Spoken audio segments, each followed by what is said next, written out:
Facebook Live with myself, Ruth, from Top Schools. This is our regular Facebook Live every Thursday at 6 o'clock if you're in Hong Kong or wherever you are. So I have a very special guest with me this evening. Welcome to Brian Nixon, Head of School at TASIS in London. Hello, Brian. Good afternoon, Ruth. How are you doing today? I'm well, thank you. And how are you? Very good, thank you. Good. So we're very happy to have you on. It's always lovely to hear about different schools around the world. And so maybe I could just ask by asking you to introduce yourself very briefly.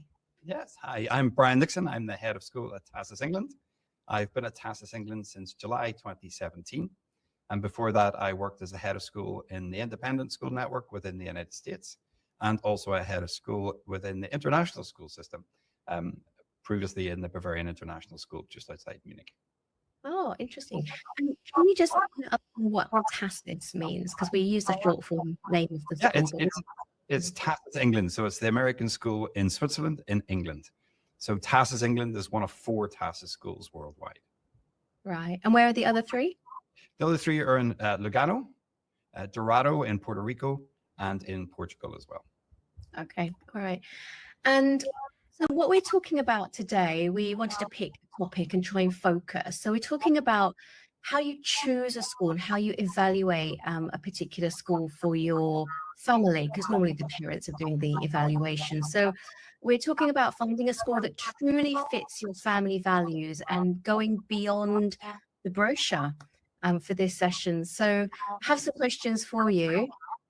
Talking about researching, evaluating schools. I'm sure you must speak to so many parents and you'll have a unique perspective on the questions that they ask and maybe the questions that they don't ask that maybe they should ask. So that will be an interesting to hear from you on that. So going beyond the brochure, what are some of the things that parents should be looking for when they approach a school that might not be completely obvious? And how do they assess, really get under the skin and figure out what's the school's ethos? Well, I think that's the key point, is how do you get under the skin?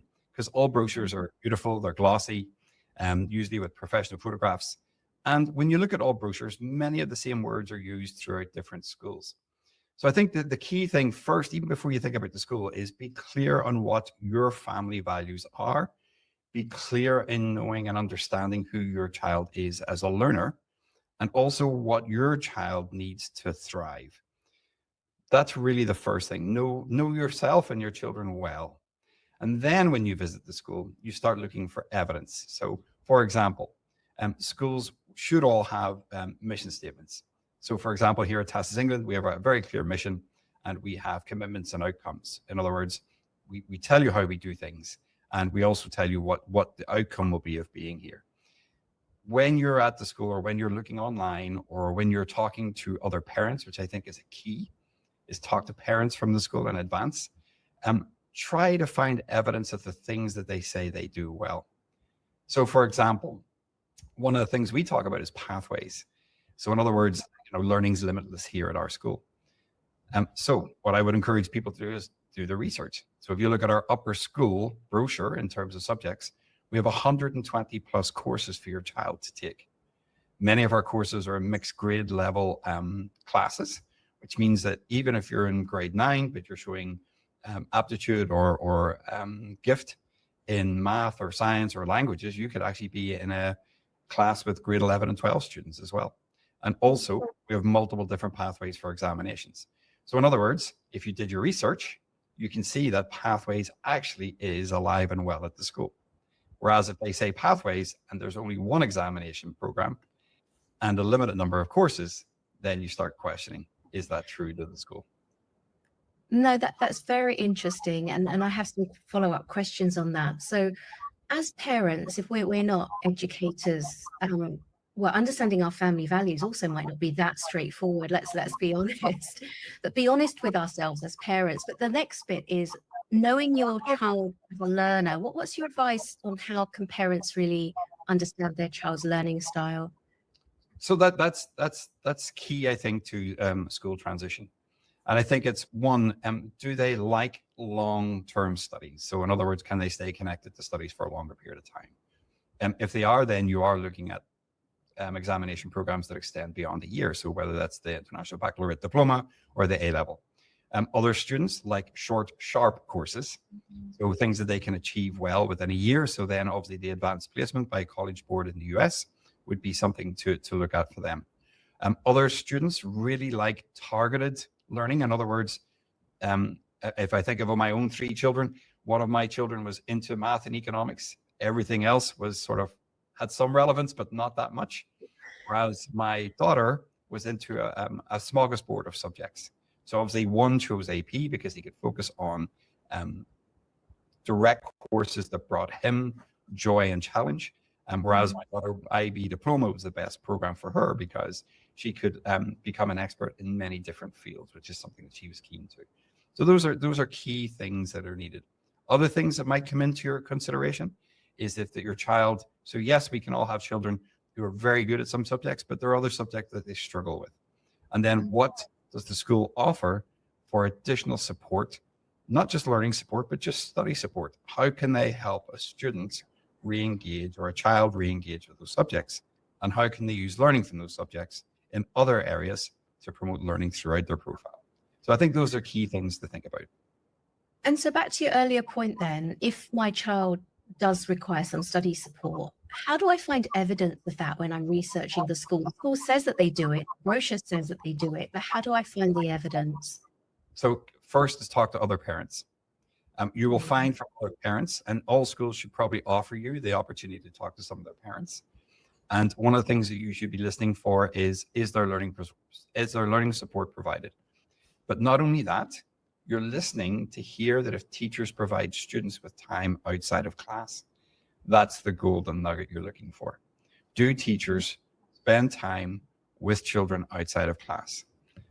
And do teachers know their child? So in other words, do they use a range of different teaching styles or a range of different experiences, engagements, so they can connect with each child in the class? And those are things you can do, not only talking to parents, but if you come on a school tour, that's the sort of thing you're looking for in a classroom. Don't so much look at the teacher, look at the learners, look at what the students are doing in the class. And that will give you a good indicator of a school living or walking the talk with regards to meeting the needs of every learner. Because if students aren't speaking and only the teacher's speaking, and you see that in every classroom, how can you possibly meet the needs of each learner? Yeah, that's what we say as well. And there are even some schools that prefer not to take the parents around while the school is in session. They prefer to take the parents around an empty building, which I know we would always advise. That sort of means you're not getting the heartbeat of the school, and that could come to your next family value, which is, families tend to like to be communal. They tend to like getting to know other families because they want to form relationships and friendships. So school's not just about your child joining a school, your family actually joins a school. And so when you're coming into schools, whether it's coming through the admissions department or when you're on a tour or when you're talking to people in the school, it's really a focus on not just your child, but how is my family going to transition to this school? What support is there for us?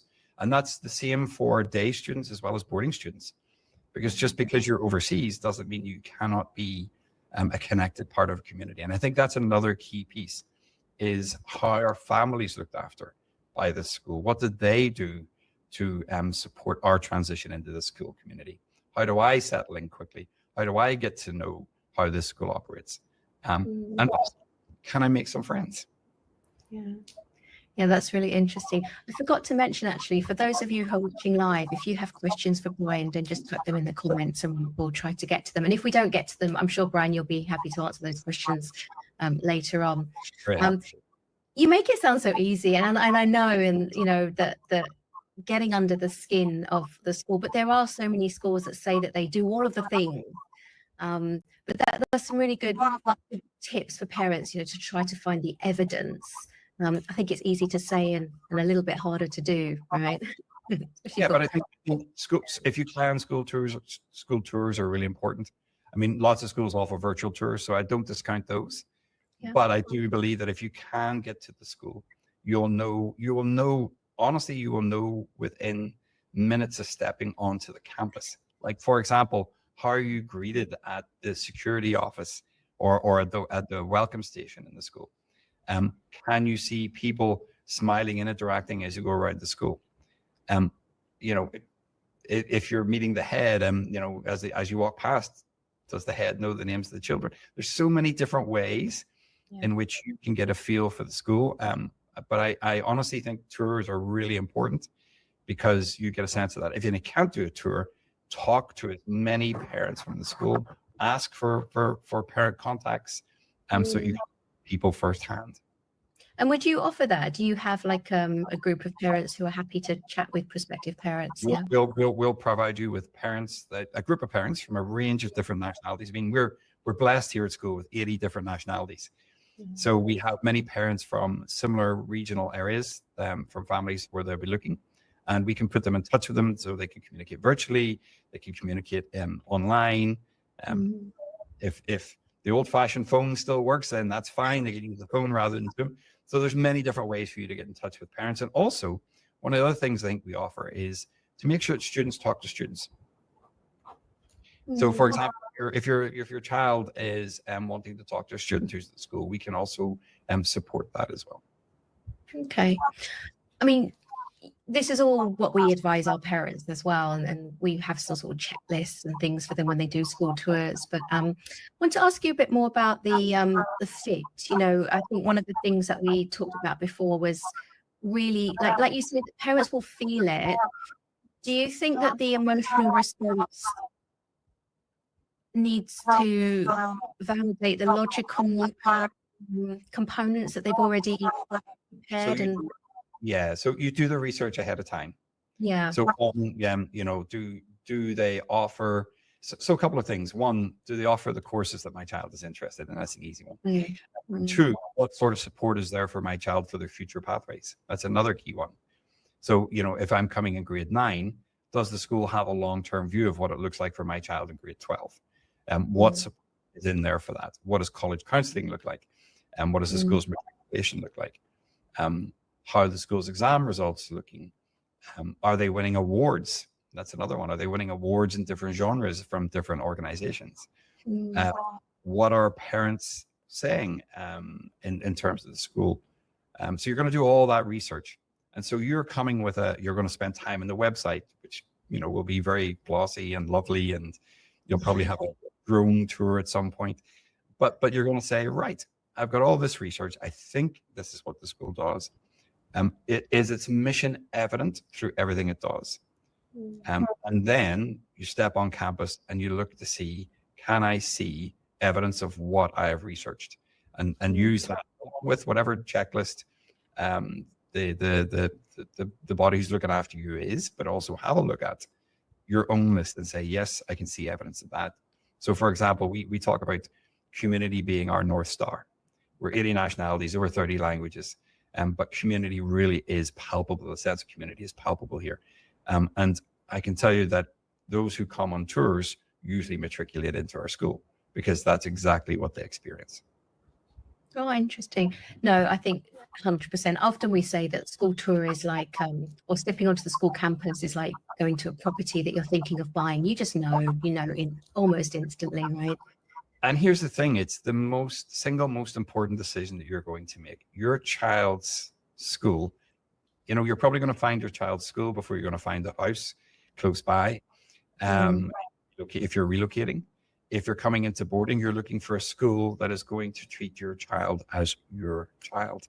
Can that school not only provide learning, but can it be the home away from home for your child and family? And those are key decisions. They're big decisions. And schools, that's another thing. Schools should help you on that journey, not pressure you to make decisions. I can help you. Let me come back to that. I just want to ask you about the school tour. What age do you think that the children should join the school tour? From very, very young, or do you think that should be for parents to do the school tour? Oh, no, I bring any child at any age should come on. Any age. Yeah, I think that, and actually, even if you think about elementary school education, younger children, even if they can spend a little bit of time in the classes. Also, the other thing we do is we will provide opportunities for students to attend classes. So if you have your child do a sample lesson, or you want them to spend the morning in an elementary or middle school classroom, then we can do that too. And I think that's important so they get a sense of what this might look like. Now, some children are ready for that. But children who may be slightly more introverted, that's a tough ask. So please don't think that it's going to work for every child. But make sure that the school's open to providing that if it can. It's tricky, isn't it? The combination of what your child may want and the factors that might influence your child, and then the factors that would influence you as parents with your adult lens. I often find that a little bit of a tricky dance, if you like. I mean, you know, if you put your child into a trial class and they absolutely love it because they made a friend and they had such a fun lesson, but then you with your parent hat on are going, oh, it's a bit too far from this, or it's a bit doesn't have this, or it doesn't have that. It's, I don't know, any advice? Honestly, that's really a tough one for a family, because ultimately learning happens when your child's comfortable in an environment. And so sometimes I would maybe think about that level of comfort that your child experience. That means you're going to have a good transition. You're going to be quickly into learning, because learning can only happen when you're in a safe environment and where challenge comes at you without stress, right? Where challenge comes at you in terms of learning rather than challenge in terms of finding friends, settling in. And so really I would say what's going to help your child settle in to learn as quickly as possible. Now, if you're a parent and you see things from a lived experience that your child possibly couldn't because they haven't had that lived experience, then that's something to go home and talk about as a family, and maybe conduct more tours. And I would say also, you know, do a few tours in the area. Don't just go to one school.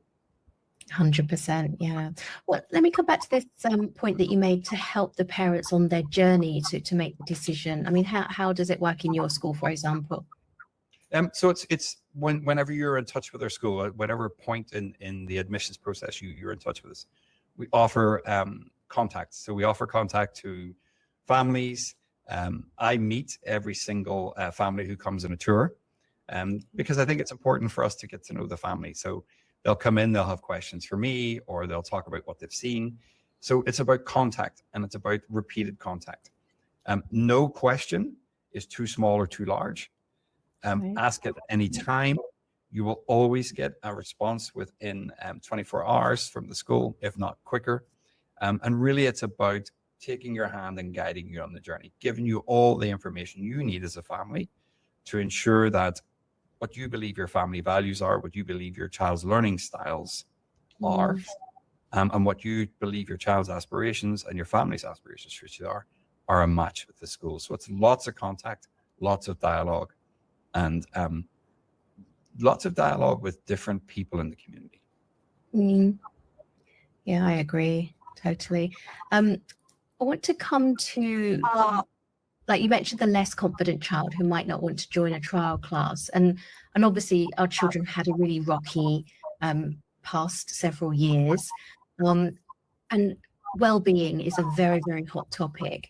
And I'm sure that a lot of parents are evaluating different schools and how they say they're nurturing. They say they provide all of this pastoral care. But again, I know you've talked about finding evidence for some things, but can you speak to this more specifically? How do parents? Let me give you an example from boarding. So we as a school, we won the Independent Schools Association in the UK Boarding School of the Year here last year. And the key reason we won that was for a program we call Thrive, which basically means that we want to connect with each child in boarding. Each child in boarding is assigned a mentor, and they talk with that child about things that matter to them. So not only how is school going, but talking about sleep, nutrition, consent, what to do with, you know, when peers are doing something and you're not sure what to do about that. So we provide that one-on-one individual counseling and support and mentorship. That's in addition to anything that a house parent or a deputy house parent does to ensure they're okay. It's in addition to what teachers are doing throughout the day. And it's even in addition to what our counseling department offers if a child needs more help and emotional support. So as you can see, check within the school if there are layers of support for your child, not just in terms of if they're having a bad day or a rough time, but are they helping your child learn, grow, and take in bigger perspectives of things that start to matter to their lives as they go through that journey of childhood into teenage years and then into adulthood. And that's really key. So look for those layers. Not just does the school have a counseling department. I talked about time with teachers. Do teachers provide extra time? Counseling departments. Are there mentorship programs? Or are there student leadership opportunities?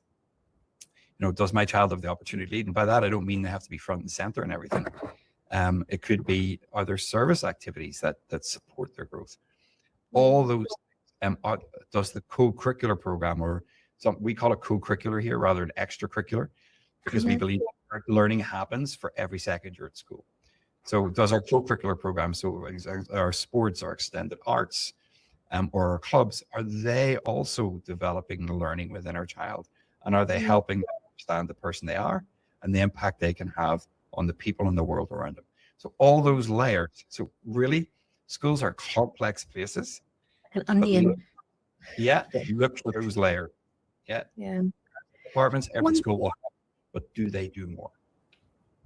And also, I think that one question that I have for you is that, like I say, all schools say they do these things, and like you say, they may say they have this leadership program, or they have this sports team, or they have this program or the other. But how does a parent know whether their child will actually be able to access that? You know, is it going to be a limited number? Is it a selective program, or I found that in the past. So we actually kind of think of things sometimes counterculturally. So, for example, our sports. Many schools see success and sport as an item of success at school. We decided to look at sports slightly differently. So we brought in a no drop policy. So in other words, if your child wants to try a sport, whatever sport it is, they will not only learn about that sport from professional coaches, but they'll get game time. So what's happened is we have the largest ever participation in our sports program in the school's history. And also, as a byproduct, we're actually doing very well in the sports field.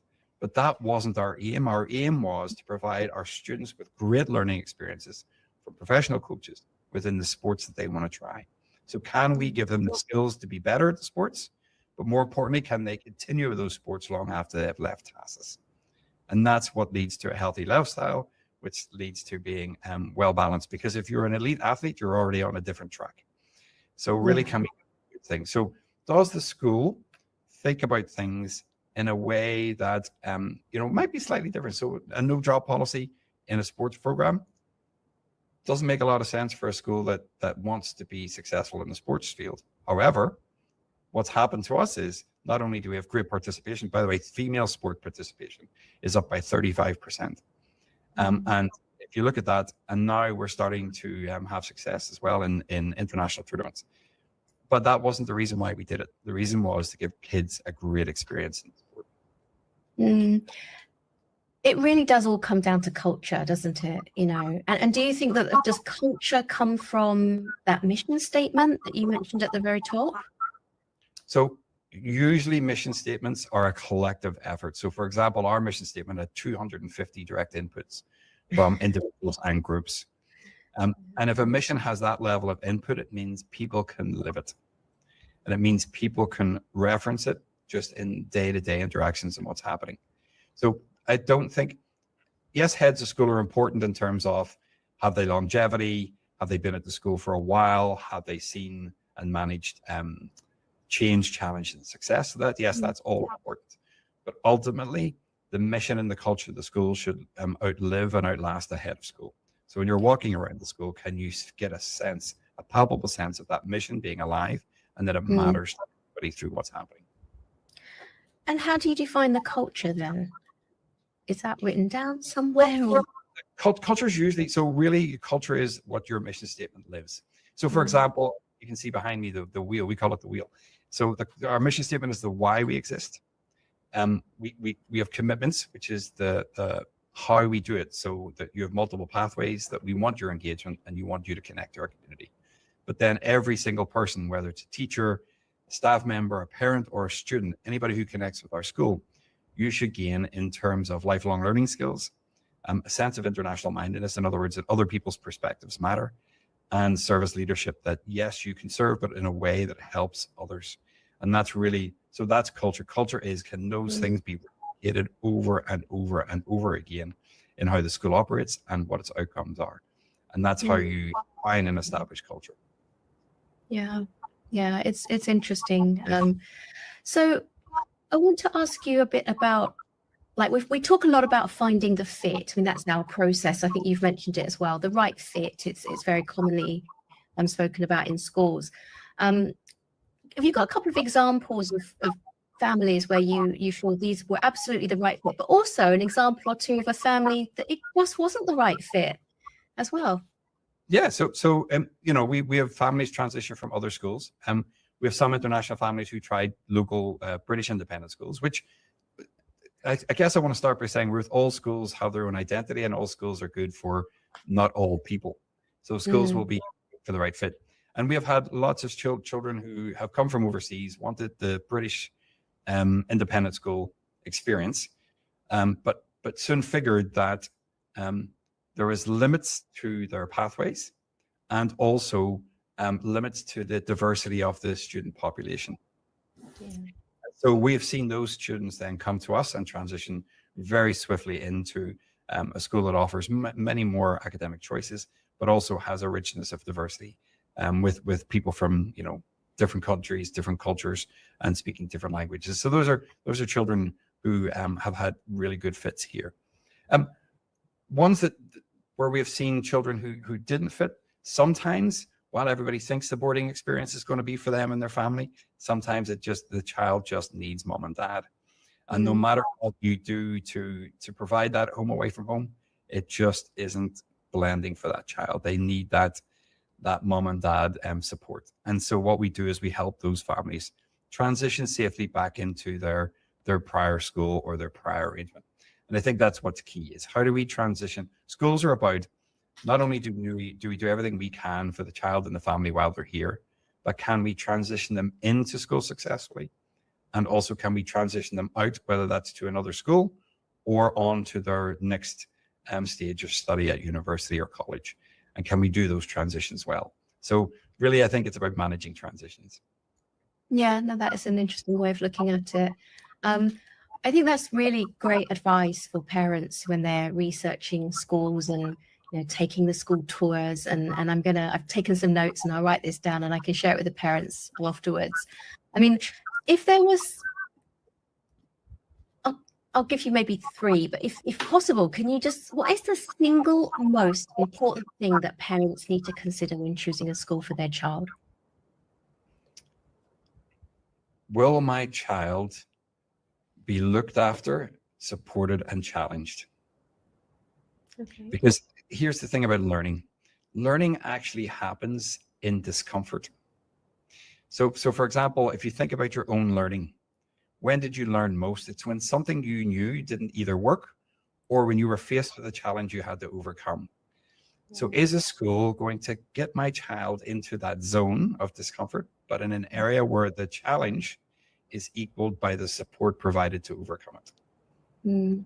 That to me is the single most. So is it a nice, safe learning environment in terms of there's lots of help and support around, but will my child be challenged? Will they have to apply their knowledge?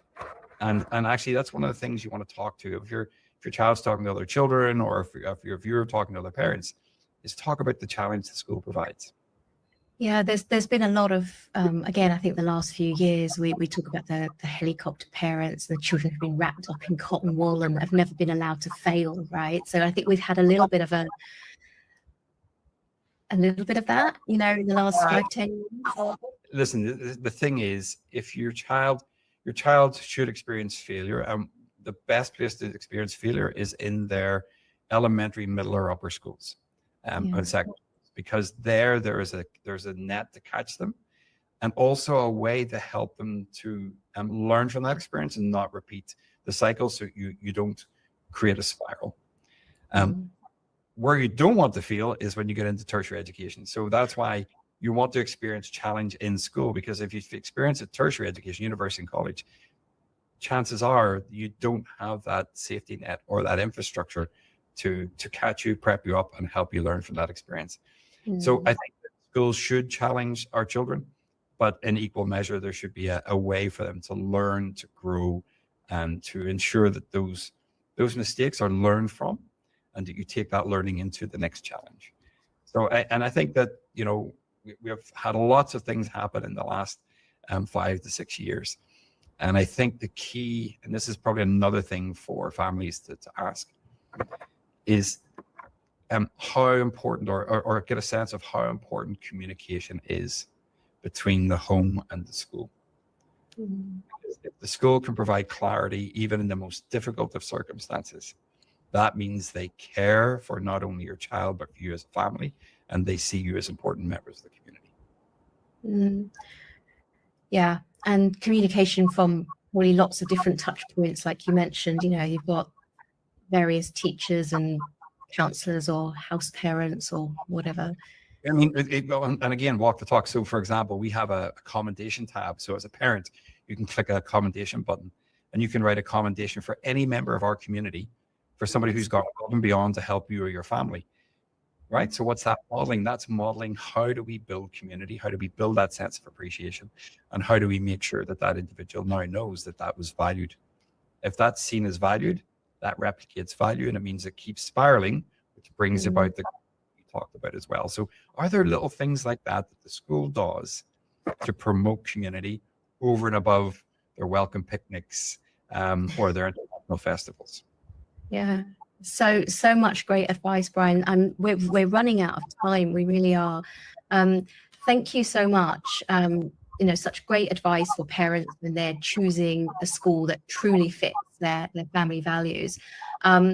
If parents feel like TASIS is interesting and they'd like to come and chat with you, we'll leave all of your details below, and I'm sure that you'd be very happy to meet any parents in London. Thank you so much, Brian. Really, really appreciate you spending time with us this evening. You're very welcome. And as you say, we'd be delighted to talk to any family or any child considering TASIS. And thank you for the opportunity of engagement today. I would love to come by. I'll be in London in a few weeks, and you've really inspired me, and I'm very, very interested to stop by and see you. So if I'll be in touch. I'll take those arrangements. You can come around lunchtime. I can tell you our cafeteria is exceptional, which is done. so rare. So please do come by if you can for lunch.